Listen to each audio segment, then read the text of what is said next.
എൻ്റെ നിയോജകമണ്ഡലത്തിലെ ഊർങ്ങാട്ടി പഞ്ചായത്തിൽ ഒരു മലയോര മേഖലയിലുള്ള പനമ്പിലാവ് തോട്ടുമുക്കം മേഖലകളെ ബന്ധിപ്പിച്ചുകൊണ്ട് നിർമ്മിച്ചുള്ള പനമ്പിലാവ് പാലം വളരെ ഒരു ശോചനീയമായ ഒരവസ്ഥയിലാണ്.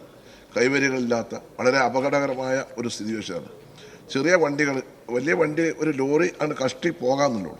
അത്രയും വളരെ ഒരു പരിതാപകരമായ സ്ഥിതിയിലാണ് സർ അവസ്ഥ പാലം.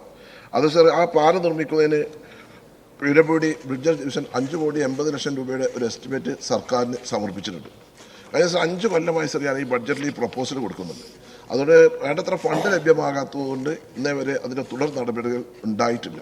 അതുകൊണ്ട് ബഹുമാനപ്പെട്ട മന്ത്രി ഒന്ന് പ്രത്യേകം താല്പര്യമെടുത്ത് ഈ പനമ്പിലാവ് പാലം പുനർനിർമ്മിക്കുന്നതിന് ആവശ്യമായ നടപടി സ്വീകരിക്കണമെന്നാണ് ഈ മന്ത്രിയോട് അഭ്യർത്ഥിക്കാനുള്ളത്.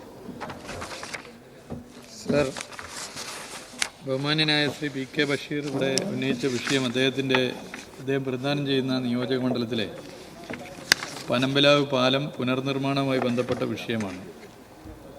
നേരത്തെ ഇത് നബാർഡ് RIDF പദ്ധതിയിലേക്ക് പാലം നിർമ്മാണത്തിലുള്ള പ്രപ്പോസൽ സമർപ്പിച്ചിരുന്നു.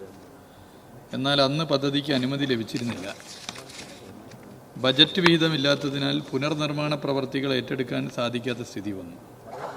ബജറ്റ് പ്രൊവിഷൻ അനുസരിച്ചോ സാമ്പത്തിക നിലക്ക് അനുസൃതമായോ ഇത് സാധ്യമാകുമോ എന്ന് പരിശോധിക്കാം സാർ. 2021 ഈ ഗവൺമെൻറ് വരുമ്പോൾ ഞങ്ങൾ ആലോചിച്ചത് പാലത്തെ പ്രത്യേകം കണ്ടുകൊണ്ട് പാലം പദ്ധതികൾ നടപ്പിലാക്കാൻ പ്രത്യേക സംവിധാനം ഒരുക്കി.